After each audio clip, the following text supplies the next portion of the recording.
Ya, apa poin penting di segmen 2 tadi, Bang Idrus? Mungkin bisa dijelaskan? Jadi yang paling penting saya kira tadi itu adalah bahwa jawaban-jawaban yang disampaikan itu tidak substansial. Sebut saja misalkan ketika pertanyaan diajukan kepada Jokowi Yusuf Kala, itu kata kuncinya kan di situ ada kesinambungan. Ya, jadi kesinambungan mestinya jawabannya itu adalah harus memahami posisi capaian pemerintahan yang ada. Tetapi dia hanya bicara perlu perencanaan, tapi untuk melakukan perencanaan perlu. Baik, menuju ke segmen 3 Bang Idrus, kita saksikan lagi debat Capres-Cawapres. 2014, kita berada di segmen 3 kali ini. Di segmen ini kita saya akan melontarkan pertanyaan dalam kaitan dengan tema ini. Satu pertanyaan yang akan dijawab oleh berdua secara berurutan. Dan satu lagi pertanyaan yang akan juga dijawab secara berurutan. Pertama, karena tadi terakhir ke Pak Jokowi, maka pertanyaan ini saya akan sampaikan duluan kepada Pak Prabowo Subianto dan Pak Hatta Rajasa. Mohon karena pertanyaannya agak panjang, jadi mohon barangkali bisa disimak. Begitu juga untuk Pak Joko Widodo dan Pak Yusuf Kala, mohon disimak betul. Pertanyaan pada segmen 3 ini, Anda akan diberikan waktu 4 menit untuk menjawabnya. Begini, biaya pelaksanaan demokrasi di Indonesia masih dirasakan sangat mahal. Ini terlihat dari besarnya biaya pengelolaan organisasi partai politik, hingga biaya pencalonan dan pemilihan anggota parlemen. Proses demokrasi yang mahal ini seringkali menjadi penyebab terjadinya perilaku koruptif di kalangan pengurus partai dan anggota parlemen. Kalau kita baca data Global Barometer Corruption, menyebutkan bahwa partai politik dan parlemen adalah pelaku tindak koruptif paling utama di begitu banyak negara. Jadi bukan hanya sekedar Indonesia kasus ini. Pada saat yang sama, Anda sebagai kandidat, calon presiden dan calon wakil presiden disokong oleh partai-partai yang tentu memiliki potensi mengidap masalah ini. Padahal bila Anda kelak menjabat presiden dan wakil presiden, dukungan kuat dari partai-partai politik melalui koalisi di parlemen sangat Anda perlukan agar pemerintahan dapat berjalan secara stabil. Pertanyaannya, bila Anda terpilih menjadi presiden dan wakil presiden nanti, apa langkah-langkah nyata yang akan Anda lakukan untuk menjadikan pemerintahan Anda bersih, efektif, serta stabil, pada saat yang sama mampu menghindarkan diri dari kemungkinan rongrongan partai-partai politik yang telah mendukung Anda dengan meminta Anda untuk balas budi dengan memberikan berbagai kemudahan mendapatkan uang? Begitu pertanyaannya. Saya persilahkan Pak Prabowo dan Pak Hatta Rajasa, 4 menit. Kita mulai dari sekarang. Baik, memang ini adalah inti masalah yang kita hadapi sekarang. Tetapi saya percaya dengan adagium bahwa tidak ada pengikut yang jelek, hanya ada pemimpin-pemimpin yang jelek. Jadi apabila kita sebagai pemimpin, kita tegas meyakinkan para mitra kita, anggota kita, bahwa kita bergabung dengan syarat kita tidak akan merongrong anggaran negara, APBN, APBD, 1 sen pun. Ini adalah syarat saya kepada mitra-mitra saya, dan di semua partai banyak kader-kader yang baik. Di semua partai banyak patriot-patriot yang ingin bekerja untuk negara dan bangsa. Nah, inilah yang kita cari untuk bergabung, dan kita sepakat bahwa pada saat kita memimpin pemerintahan, hanya pengabdian kepada rakyat dan bangsa itu menjadi motif utama kita. Jadi kita sudah sepakat APBN dan APBD tidak boleh kita kurangi 1 sen pun. Nah, bagaimana caranya untuk memenuhi kebutuhan demokrasi yang membutuhkan biaya dan ongkos politik? Saya sangat percaya bahwa ekonomi kita sangat besar, potensi kita sangat besar, kekayaan kita sangat besar. Kita harus mewujudkan suasana masyarakat yang modern. Bahwa masyarakatlah yang harus merasa ingin menyumbang kepada partainya. Ini strategi yang kita harus terapkan. Kita harus minta anggota kita untuk berkorban mendukung perjuangan partai. Saya kira itu salah satu strategi yang bisa kita terapkan. Silahkan Ya, Pak Hatta. saya menambahkan, yang pertama, Presiden dipilih langsung oleh rakyat. Oleh sebab itu, Presiden memegang mandat rakyat, bertanggung jawab kepada rakyat, bukan kepada partai politik. Oleh sebab itu, jangan pernah permisif dan jangan pernah dalam koalisi tunduk kepada apa yang dimaui oleh partai-partai politik yang ada dalam koalisi. Oleh sebab itu tegas di dalam menjalankan pemerintahan sesuai dengan visi misi yang dikembangkan, sesuai dengan RPJMN yang dikembangkan, dan sesuai pula dengan pembangunan jangka panjang sebagai guidance kita. Yang kedua, yang paling penting dan ini sangat mendasar, yaitu kita jangan menempatkan pemilihan SDM, baik menteri maupun pejabat-pejabat penting, itu didasarkan kepada alokasi kepada partai-partai politik. Ini harus tegas dan dijadikan budaya siapapun presidennya. Oleh sebab itu yang terpenting nantinya itu adalah memberikan kesempatan kepada putra-putri terbaik. Dalam bahasa yang lebih sederhana adalah kabinet ahli atau second kabinet. Dan yang ketiga yang paling penting juga adalah di dalam pembiayaan. Tadi dikatakan demokrasi kita yang sangat mahal, maka pemerintahan mendatang harus melakukan evaluasi kritis terhadap cara kita melaksanakan pemilihan pilkada, pemilihan legislatif yang tadi dikatakan syarat dengan uang. Oleh sebab itu kami bertekad nanti akan menyempurnakan ini. Demokrasi harus sederhana, murah, dan tidak membebani rakyat. Dan demokrasi harus menghasilkan putra-putri terbaik, apakah ia akan ada di legislatif, apakah ia akan menjadi bupati, wali kota, gubernur, atau menjadi presiden dan wakil presiden. Jadi demokrasi yang betul-betul dari rakyat untuk rakyat dan betul-betul menuju kepada kemakmuran. Terima kasih Pak Hatta Rajasa dan Pak Prabowo.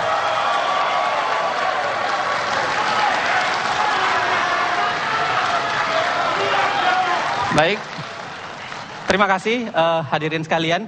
Tadi jawaban dari Pak Prabowo dan Pak Hatta Rajasa, waktu 4 menit dengan pertanyaan yang sama akan kita berikan kepada Pak Joko Widodo dan Pak Yusuf Kalla. 4 menit, kita mulai dari sekarang. Terima kasih. Menurut kami yang paling penting, parpol harus berani merombak. Ada pola rekrutmen politik yang baru di parpol kita. Sehingga jelas siapa yang terbaik itulah yang diajukan. Seperti yang ada di partai kami. Saya bukan ketua partai, tapi saya dijadikan calon presiden karena ada rekam jejak dan ada, menurut saya, ada prestasi. Yang kedua, sejak awal sudah kami sampaikan bahwa kami ingin membangun sebuah koalisi, sebuah kerjasama yang ramping. Tidak usah banyak parpol yang bergabung banyak-banyak, tidak apa-apa. Tetapi yang paling penting adalah bahwa nantinya dalam bekerja kita ingin mengedepankan kepentingan rakyat terlebih dahulu. Bukan membagi-bagi menteri di depan, bukan membagi-bagi kursi di depan, bukan membagi-bagi kue di depan. Tetapi yang paling penting adalah sejak awal kita sampaikan koalisi kerjasama kita ada kerjasama ramping. Ini untuk menghindari agar nantinya yang terjadi tidak hanya bagi-bagi kursi. Kemudian yang ketiga, dalam melaksanakan kampanye, kami juga ingin mendapatkan dukungan rakyat dari sisi pendanaan. Oleh sebab itu kami membuka rekening gotong royong, sumbangan dari rakyat yang nantinya akan diaudit oleh lembaga yang kredibel. Sehingga kami tidak bisa ditekan oleh siapapun, karena biaya kami akan kami buka secara transparan. Kami mempunyai rekam jejak untuk itu. Silakan dilanjutkan, Pak. Silakan, Pak. Terima kasih. Kita menyadari memang bahwa biaya politik kita mahal akibat begitu banyak pilkada, begitu banyak pemilu di tanah air ini. Maka tentu yang harus kita perbaiki ialah sistem itu sendiri. Bagaimana pilkada disatukan lebih banyak sehingga efisiensi baik partai baik dan termasuk negara. Kedua, bagaimana rekrutmen menjadi hal yang sangat penting, bagaimana caranya tidak lagi seperti tahun lalu seperti ini. Kedua ialah memang adalah filosofi yang berbeda barangkali dari kami. Kami bersyukur seperti dikatakan Pak Jokowi, partai pendukung kami adalah keikhlasan. Tidak ada janji berapa 7-8 menteri sehingga tidak ikatan. Tidak ada janji siapa menjabat apa, menteri apa lebih tinggi, jabatan lebih, kami tidak ada. Ini keikhlasan, ini tidak ada beban sama sekali. Ya kan? Itu yang menyebabkan kami biaya murah. Kalau biaya murah pasti tidak ada tekanan. Kalau biaya mahal ada tekanan, gitu kan? Kemudian tentu bahwa pengalaman kita semua, kami bersyukur ini partai tidak banyak. Jadi berarti walaupun juga semua partai ikhlas, makin kecil lagi, tidak banyak. Jadi tidak Pak Moderator, apa yang diharapkan disangkakan bahwa kami akan tertekan, tidak sama sekali, karena semua ikhlas. Jadi itulah keikhlasanlah, ketujuanlah yang akan membentengi semua akibat negatif apabila akan terjadi dugaan-dugaan ini. Insya Allah kami akan bebas, kami sampaikan ke seluruh rakyat, kami akan bebas daripada itu, karena memang keikhlasan mendasari kita semuanya. Terima kasih. Pak Joko Widodo dan Pak Joko Widodo masih ada waktu 31 detik. Silahkan kalau masih mau ditambahkan. Ya, tradisi yang baru ini harus kita mulai. Bahwa yang menjadi capres tidak harus ketua umum partai. Seperti saya dan Pak JK, bukan ketua umum partai. Ini tradisi baru yang harus kita mulai. Dan saya kira dengan cara-cara seperti ini, nanti yang akan maju adalah yang terbaik, bukan yang ketua partai. Terima kasih. Silakan tepuk tangan.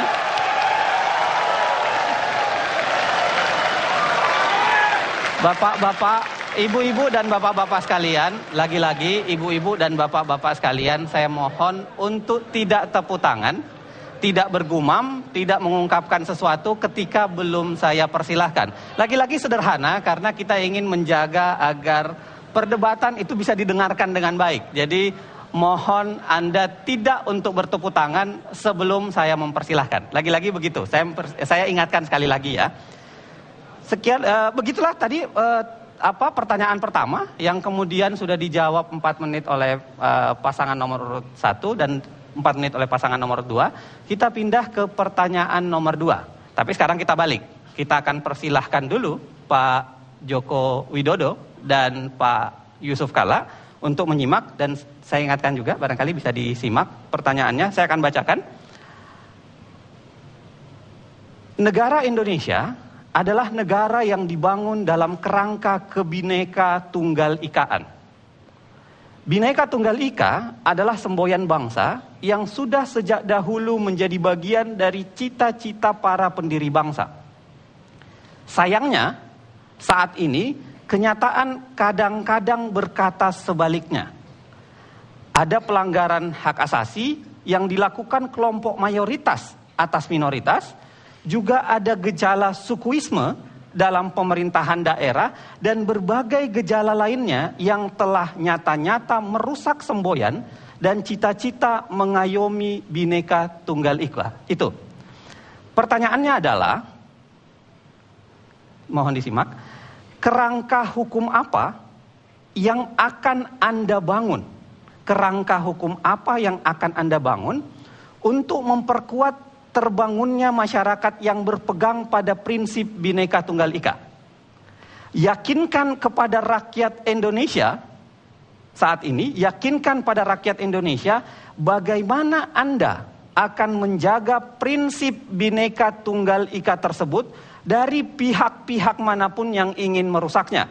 Yakinkan pada kami bahwa Anda akan tegas, tanpa pandang bulu, dalam berjuang dan melakukan penegakan prinsip Bhinneka Tunggal Ika dalam masyarakat Indonesia. 4 menit Pak Joko Widodo dan Pak Yusuf Kalla. Saya serahkan untuk Anda. Kita mulai dari sekarang. Terima kasih. Bhinneka Tunggal Ika, keberagaman kita, ini saya kira sudah final ya. Kita tidak, sebetulnya kami sudah tidak ingin mengungkit-ungkit itu lagi, karena itu sudah final. Sehingga waktu kita mengangkat, saya berikan contoh konkret, waktu mengangkat Lurah Susan di Lenteng Agung, yang sudah melalui sebuah seleksi dan promosi terbuka, baik kompetensi manajerialnya, kemudian manajemen leadership, manajemen administrasinya sudah dilalui semuanya. Kemudian ada yang memprotes dan demo agar lurah itu diganti karena agama mayoritas yang ada di kelurahan itu adalah berbeda dengan agama yang dianut oleh lurah itu. Saya sampaikan bahwa itu sudah final dan tidak bisa diganggu-gugat lagi. Sehingga sebetulnya saya tidak ingin berbicara mengenai hal itu lagi. Karena juga banyak hal-hal yang contoh-contoh yang mungkin bisa saya sampaikan mengenai hal itu. Tetapi menurut saya itu sudah final dan sudah tidak perlu dibicarakan. Yang paling penting adalah dilaksanakan seperti yang tadi saya contohkan. Mungkin Pak JK, silakan dilanjutkan. Pak Yusuf Kalla, silakan. Waktu masih ada 2 menit. Terima kasih. Karena saudara moderator ingin keyakinan, kita itu hanya dapat seluruh rakyat Indonesia, Pak, yang keyakinan. Artinya itu hanya meyakinkan kalau ada bukti. Kita bisa meyakinkan orang dengan pidato. Jadi apa yang disampaikan tadi Pak Jokowi, bahwa negeri kita ini yang negara plural itu sangat meyakinkan. Semua agama, semua suku menjadi bahagian yang satu daripada negeri ini. Bhinneka Tunggal Ika. Kami percaya dan kami yakin akan melaksanakan itu. Tapi untuk lebih menekankan lagi keyakinan seluruh bangsa, kita tidak hanya bicara ide, kita bicara pelaksanaan. Pada saat banyak bagian negeri ini yang terjadi pecah belah, banyak negeri ini yang tidak meyakini ini, banyak negeri ini saling membunuh karena perbedaan agama, suku. Alhamdulillah, saya menyelesaikan banyak hal di Poso, di Ambon, di Aceh. Saya tidak berbicara tentang harapan, saya berbicara tentang keyakinan. Saya tidak bicara tentang pidato, tapi saya menceritakan bahwa itu yang telah kita laksanakan. Mudah-mudahan ini cukup karena meyakinkan kepada kita semua bahwa kami bukan hanya bicara, kami datang dari hati kami datang daripada pelaksanaan kami datang kepada kesungguhan bahwa bangsa ini harus bersatu, bangsa yang berbeda-beda ini harus bersatu, karena hanya kekuatan negeri ini hanya bisa terjadi dengan persatuan itu. Kami percaya itu dan kami laksanakan itu. Percayalah bahwa kami tidak pernah bergeser daripada keyakinan itu. Terima kasih. Masih ada 1 menit, Pak. Masih mau ditambahkan? Cukup? Pak, kita berikan tepuk tangan kalau itu.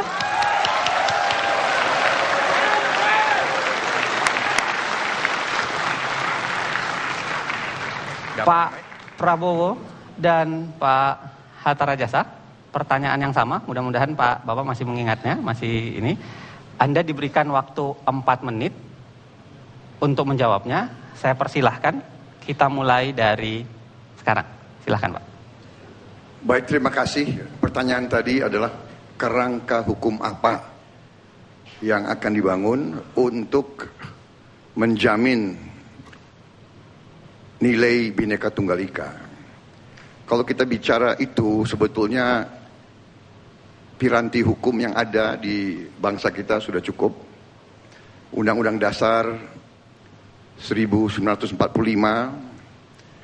sebetulnya sudah sangat jelas, apalagi dalam versi yang asli tanggal 18 Agustus 1945. Dan kami juga saya kira sudah jelas dan tegas.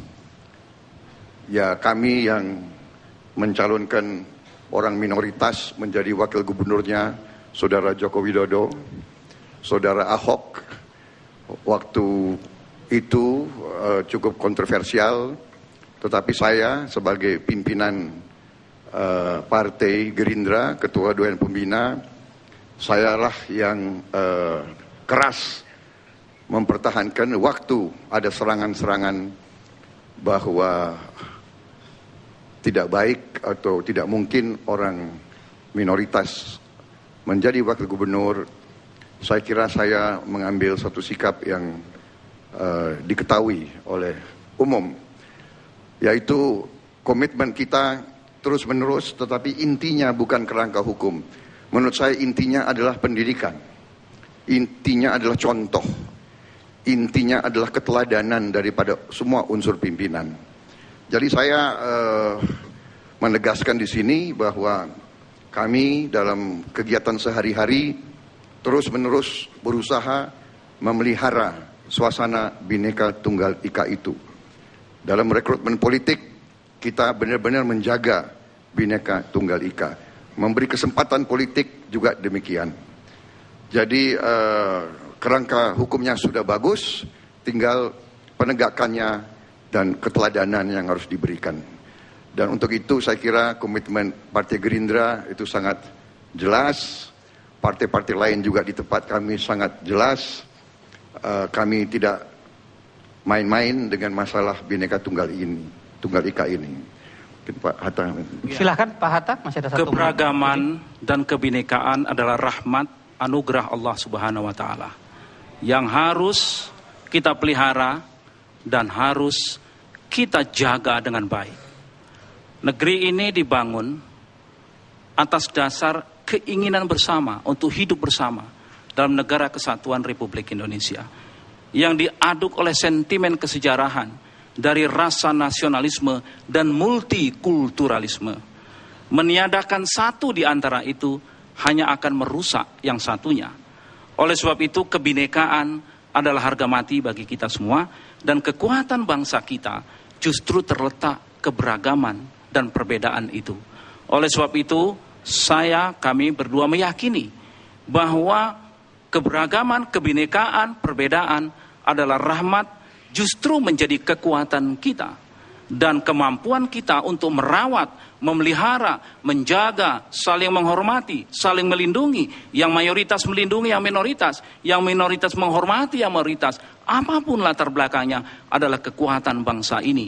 Dan saya yakin kita akan menjadi besar, bangsa ini menjadi besar manakala kita mampu merawat itu semua, menjaga itu semua, dan menjadikannya sebuah kekuatan bangsa ini untuk menjadi bangsa yang unggul di abad-abad ini dan abad mendatang.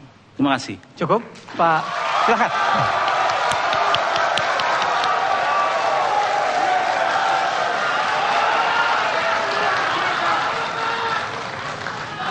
Anda sudah mendengarkan jawaban masing-masing kandidat, pasangan nomor urut 1 dan pasangan nomor urut 2. Kita akan pindah ke segmen keempat sesaat lagi. Segmen 4 ini barangkali akan jauh lebih seru, karena segmen 4 ini adalah para kandidat akan saling bertanya. Pak Prabowo dan Pak Hatta Rajasa akan memberikan pertanyaan kepada Pak Joko Widodo dan Pak Yusuf Kalla. Begitu juga sebaliknya. Nanti akan diberikan kesempatan. Karenanya jangan kemana-mana, kita kembali ke debat calon presiden dan wakil presiden sesaat lagi.